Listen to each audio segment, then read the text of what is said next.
नमस्कार,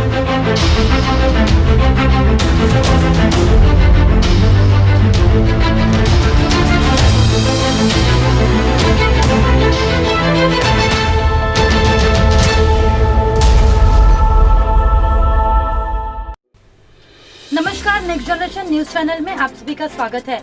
आपके सामने इस वक्त मैं हूं सपना सिंह। मेरे साथ आप देखेंगे पुणे और देश दुनिया की सारी खबरें। आज देश भर में मनाया जा रहा है गणेश चतुर्थी का त्योहार। राष्ट्रपति और पीएम मोदी समेत कई राजनेताओं ने दिया जनता को बधाई।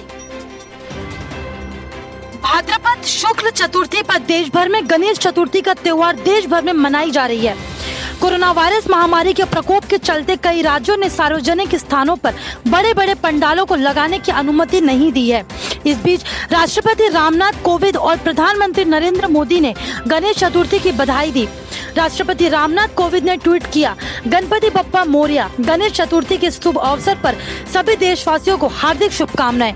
यह पर्व भारत के लोगों के अदम्य उत्साह, उमंग और उल्लास का प्रतीक है। मेरी कामना है कि विघ्नहर्ता श्री गणेश जी की कृपा से कोविड-19 की महामारी समाप्त हो तथा सभी देशवासी सुखी और निरोगी जीवन जिए।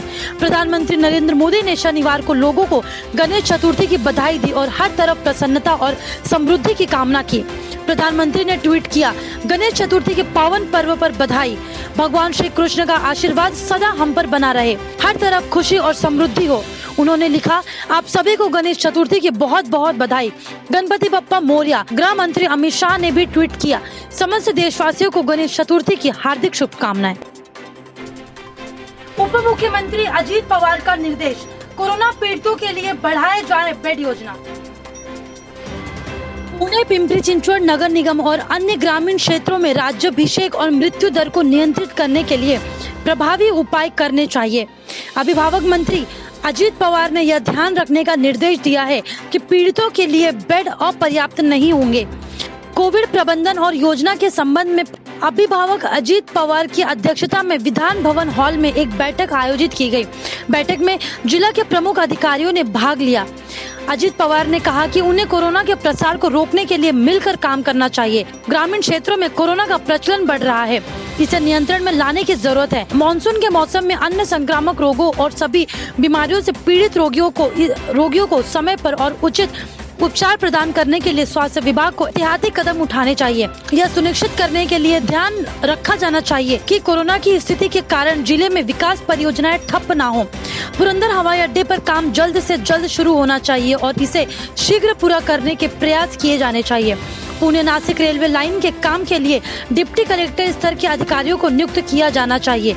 उप मुख्यमंत्री अजीत पवार ने संबंधित अधिकारियों को पुणे मेट्रो सहित जिले में महत्वपूर्ण परियोजनाओं को शीघ्र पूरा करने की योजना बनाने का निर्देश दिया है। नगर पालिका प्रशासन का जनता से अपील, पानी को उबाल कर पिए। खड़गपुर बांध श्रृंखला के सभी 4 बांध 90% से अधिक भरे हुए हैं। परिणाम स्वरूप बांधों से निर्वहन शुरू हो गया है। दूसरी तरफ पीने के पानी की अशांति बढ़ गई है। हालांकि इस पानी को शुद्ध किया जा रहा है और पीने योग्य बनाया जा रहा है। हालांकि एहतियाती उपाय के रूप में प्रशासन ने नागरिकों से उबला हुआ फिल्टर और ठंडा पानी पीने की अपील की है। शिरडी में corona test sample collection centre की हुई शुरुआत। तालुका में कोरोना रोगियों की बढ़ती संख्या को देखते हुए पद्मश्री डॉक्टर विखे पाटिल फाउंडेशन और शिरडी नगर पंचायत ने संयुक्त रूप से मांग की कि शहर में एक कोरोना परीक्षण संग्रह केंद्र स्थापित किया जाए। इस परीक्षण सुविधा को कम दर पर बनाने के लिए पद्मश्री डॉक्टर विठल राव विखे पाटिल मेमोरियल अस्पताल के सहयोग से शहर में सुविधा शुरू की गई। प्रशासन के पास सभी नागरिकों के कोरोना का परीक्षण करने की सीमाएं हैं। महाराष्ट्र में सबसे कम कोरोना परीक्षण यह विखे पाटिल मेमोरियल अस्पताल के माध्यम से हो रहा है। शिरडी नगर पंचायत की मदद से नगर पंचायत ने वरिष्ठ नागरिकों और 10 वर्ष से कम उम्र के बच्चों के लिए सहयोग करने का निर्णय लिया है। सुजय विखे पाटिल ने कहा, राधाकृष्ण विखे पाटिल की मदद से doctor corona test sample collection centre को विखे पाटिल फाउंडेशन के माध्यम से शुरू किया गया था। बहुत कम दरों पर शिरडी निर्वाचन क्षेत्र में कोरोना परीक्षण नमूना संग्रह केंद्र शुरू किया गया है। सुशांत को आखिरी बार देखकर कुछ ऐसा हुआ था रिया चक्रवर्ती का हाल। सीने पर हाथ रखकर कहा, सॉरी बाबू। सुशांत सिंह राजपूत के निधन को 2 महीने से ज्यादा का वक्त हो गया है, लेकिन एक्टर के चाहने वाले इस गम में अभी तक उबर नहीं पाए हैं। हर किसी को सुशांत के निधन से झटका लगा है। अब सुशांत के निधन की जांच सीबीआई करेगी और सीबीआई ने अपना काम शुरू भी कर दिया है। रिया सुशांत के निधन के बाद 15 जून को एक्टर को आखिरी बार देखने मुर्दा घर गई थी और वहां उनसे माफी भी मांगी थी। रिपब्लिक टीवी पर सुरजीत ठाकुर ने खुलासा किया है कि 15 जून को रिया चक्रवर्ती जब मुर्दा घर में गई तो उन्होंने क्या किया था। सुरजीत ने बताया कि रिया रो रही थी और बाद में उन्होंने सुशांत के शव को देखकर कहा, सॉरी बाबू। रिया की मां और भाई भी सुशांत को आखिरी बार देखना चाहते थे, लेकिन मुंबई पुलिस ने मना कर दिया था। सुरजीत ने बताया कि उसने पुलिस अधिकारियों से बात की और इसके बाद वह रिया सुशांत को शव को देखने के लिए अंदर गए। सुरजीत ने कहा कि मैंने एक्टर के चेहरे को कपड़े से हटाया तो उनकी गर्दन पर निशान देखे, जिसके बाद मुझे शक भी हुआ। जिस समय मैंने कपड़ा हटाया, रिया ने अपना हाथ सुशांत के सीने पर रखा और कहा, सॉरी बाबू। मैंने सोचा कि वो सॉरी क्यों कह रही है। मैं तब उसे बाहर ले गया क्योंकि वह रोने लगी थी। सुरजीत की माने तो कूपर हॉस्पिटल में रिया करीब 2 घंटे तक रही थी। क्योंकि अस्पताल के बाहर मीडिया का जमावड़ा था, इसलिए वे पिछले दरवाजे से अंदर गई थी। सुशांत सिंह राजपूत निधन केस में जो नाम शक के घेरे में सबसे ज्यादा आ गया है वह रिया चक्रवर्ती ही है। रिया ने खुद एक्टर के निधन के बाद मुहर लगाई कि वह सुशांत की गर्लफ्रेंड है। रिया जहां खुद सीबीआई चाहती थी, वही सुशांत के पिता की शिकायत और बिहार सरकार की सिफारिश के बाद इस खिलाफ शक के घेरे में और आई है। रिया से ईडी की काफी पूछताछ कर चुकी है, अब रिया से सीबीआई भी पूछताछ करेगी। सुशांत सुसाइड केस में अब शक के घेरे में आए सुशांत के करीबी दोस्त संदीप सिंह राजपूत के निधन की जांच अब सीबीआई शुरू कर चुकी है।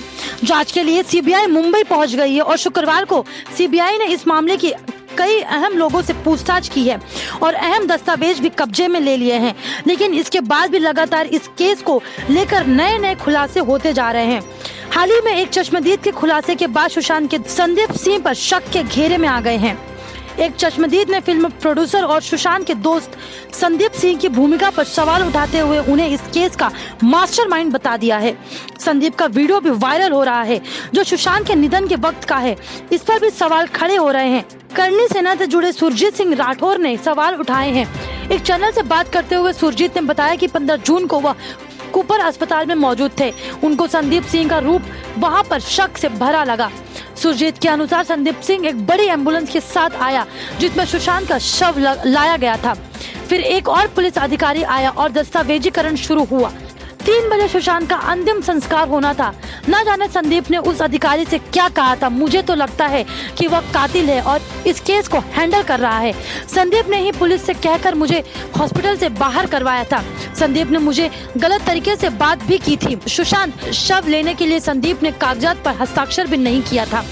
एक और लड़का था जिसने हस्ताक्षर किए और बीएमसी को एक पत्र दिया। सुरजीत के अनुसार उन्होंने संदीप को लेकर बांद्रा डीसीपी त्रिमुखे से मुलाकात भी की थी। मैंने उनको सब बताया और कहा कि संदीप सीबीआई के खिलाफ क्यों है। इस पर डीसीपी ने कहा कि लिखित में दो, हम एक्शन लेंगे। मेरे लिखकर देने के बाद भी कुछ भी नहीं हुआ। कोरोना वायरस से कब मिलेगा दुनिया को छुटकारा, WHO ने बताई समय सीमा।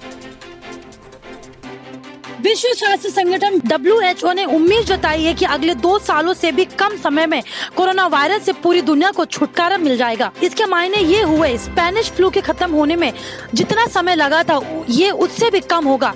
संगठन के महानिदेशक टेड्रोस एडेनोम घेब्रेयेसस ने WHO के जिनेवा स्थित मुख्यालय में पत्रकारों से कहा, हम उम्मीद करते हैं कि यह महामारी 2 साल से भी कम समय में खत्म हो जाएगा।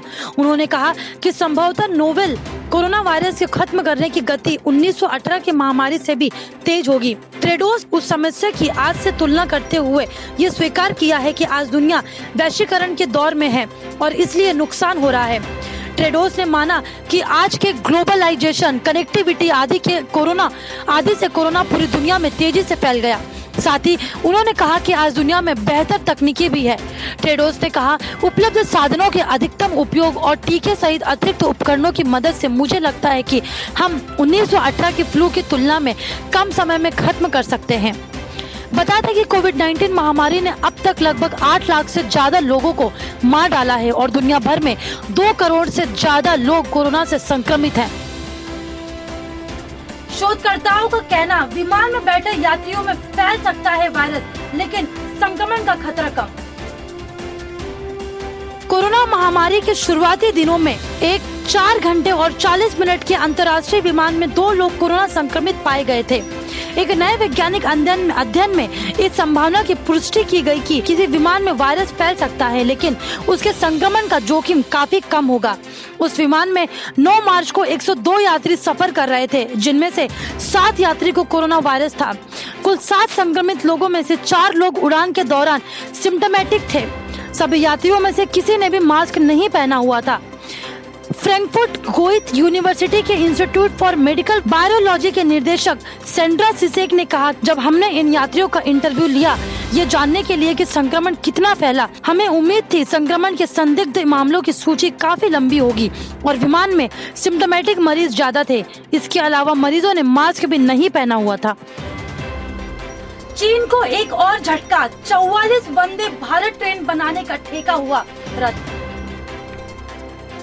पूर्वी लद्दाख में अपनी हरकतों से बाज नहीं आ रहे चीन को भारतीय सेना ने 2 टूक कहा, वास्तविक नियंत्रण रेखा पर चीन सेना पहले की स्थिति बहाल करे।